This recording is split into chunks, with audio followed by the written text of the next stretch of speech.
India نے رواں مالی سال میں جو افغانستان کی امداد کے لیے اپنا بجٹ بھی بڑھا دیا. ہندوستان نے افغان مہاجرین کے لیے امداد بھیجی ہے راشن کی صورت میں.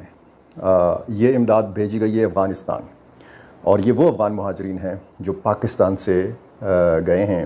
انڈیا افغانستان افغان حکام کے ساتھ بات چیت کر کے پاکستان کو کیا سمجھانا چاہتا ہے؟ اور پر پیکج ایک پیکج میں 11 فوڈ آئٹمس ہیں. اس ساری سچویشن میں پیش رفت ہوئی ہے انڈیا اور افغانستان کے روابط میں. وہ یہ کہ جب پاکستان اور انڈیا کلیش چل رہا تھا پہلگام آپریشن کے بعد، جے شنکر صاحب نے پہلا یہ موو کیا افغانستان کی طرف، وہاں رابطہ کر کے انہوں نے اپنے ہم منصب سے فون پہ بات کی ہے اور انہی کی طرف سے بتایا ہے کہ یہ کہا گیا. پاکستان سے خصوصی طور کے پر بھیجے کہ افغان پناہ گزین تھے، مہاجرین تھے، انہیں بھارت کی جانب سے امداد دی گئی ہے. انڈیا دیکھ رہا ہے کہ افغانستان کے تعلقات پاکستان سے خراب ہیں. یہ جو ایک نیکسس بن رہا ہے جو ہم شروع سے کہتے رہے، یہ جو پیکیجز ہیں ان پہ باقاعدہ لکھا ہوا ہے کہ یہ گفٹ ہے ہندوستان کی حکومت کی طرف سے اور ہندوستان کی عوام کی طرف سے افغان مہاجرین کے لیے. کوئی 5000 خاندانوں کے لیے یہ پیکیجز جو ہیں یہ بھیجے ہیں ہندوستان نے. بھیجے گئے افغان پناہ گزین یا پھر افغان مہاجرین کا ہمدرد بھارت نکلا ہے، یا پھر وہ افغان پناہ گزین بھی بھارت کے ہمدرد نکلے ہیں. اب جو اس سے بھی زیادہ امپورٹنٹ بات ہے کہ جو ابراہیم صدر ہیں ان کا وہاں پر جانا، یہ 5000 خاندانوں کے لیے راشن بھیجا ہے ہندوستان نے.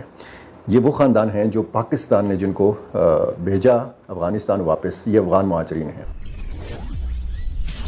نمستے دوستو، جے ہند. ہندوستان اسپیشل میں آپ کا سواگت ہے. دوستو، پاکستان بھلے ہی خود کو اسلامک دیش کہتا ہے، لیکن افغان شرنارتھیوں کے مدعے پر وہ اپنے پڑوسی افغانستان کے ساتھ نہیں کھڑا.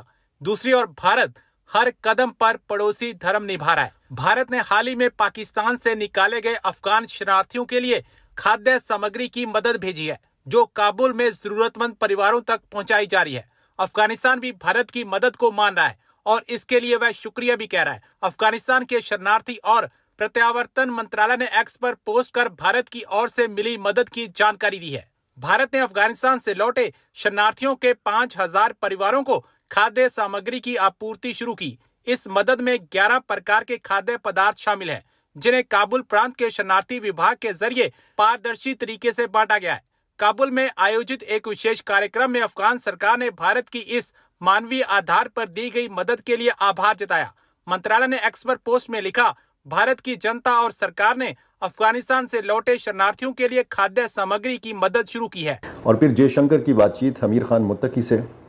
اس کے بعد یہ جو تصویریں آئی ہیں، یہ 5000 خاندانوں کے لیے راشن بھیجا ہے ہندوستان نے. یہ وہ خاندان ہیں جو پاکستان نے جن کو بھیجا افغانستان واپس، یہ افغان مہاجرین ہیں. یہ جو پیکیجز ہیں ان پہ باقاعدہ لکھا ہوا ہے کہ یہ گفٹ ہے ہندوستان کی حکومت کی طرف سے اور ہندوستان کی عوام کی طرف سے افغان مہاجرین کے لیے. کوئی 5000 خاندانوں کے لیے یہ پیکیجز جو ہیں یہ بھیجے ہیں ہندوستان نے. اور پر پیکج ایک پیکج میں 11 فوڈ آئٹمس ہیں، جن میں بظاہر جو نظر آ رہا ہے اس میں شاید تیل ہے یا باقی خوراک کی اشیاء ہیں. اس امداد کا مقصد کیا ہو سکتا ہے؟ اب ظاہر ہے کہ اس سے پہلے بھی افغان مہاجرین جاتے رہے ہیں. 2023 سے ہم دیکھ رہے ہیں، اکتوبر نومبر سے یہ سلسلہ، جب انوار الحق کاکڑ پاکستان کے نگران وزیر اعظم تھے تو یہ سلسلہ ہم نے دیکھا کہ افغان مہاجرین کو زبردستی بھیجا گیا، رضاکارانہ بھیجا گیا، جس بھی طریقے سے بھیجا گیا. یہ سلسلہ آج بھی جاری ہے. یہ جو پاکستان اور ہندوستان کے مابین لڑائی ہوئی، اس دوران بھی افغان مہاجرین کی رضاکارانہ طور پر واپسی کا سلسلہ جو ہے یہ جاری ہے. جب اسحاق ڈار وزیر خارجہ پاکستان کے یہ 19 اپریل کو کابل گئے تو وہاں پر بھی، اور اس سے پہلے بھی، افغان حکومت نے، افغان طالبان نے یہ اپنے تحفظات کا اظہار کیا افغان مہاجرین کی اس طریقے سے واپسی کے حوالے سے. کس طریقے سے واپسی کے حوالے سے؟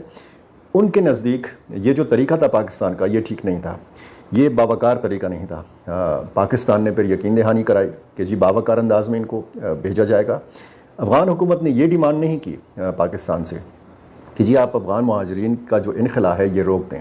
انہیں کہا آپ باعزت طریقے سے ان کو جانے دیں. پہلے ہی خبر کی جانب تو خبر کچھ یوں نکل کر ہمارے سامنے آتی ہے کہ وہ افغان پناہ گزین یا مہاجرین آپ انہیں کہیں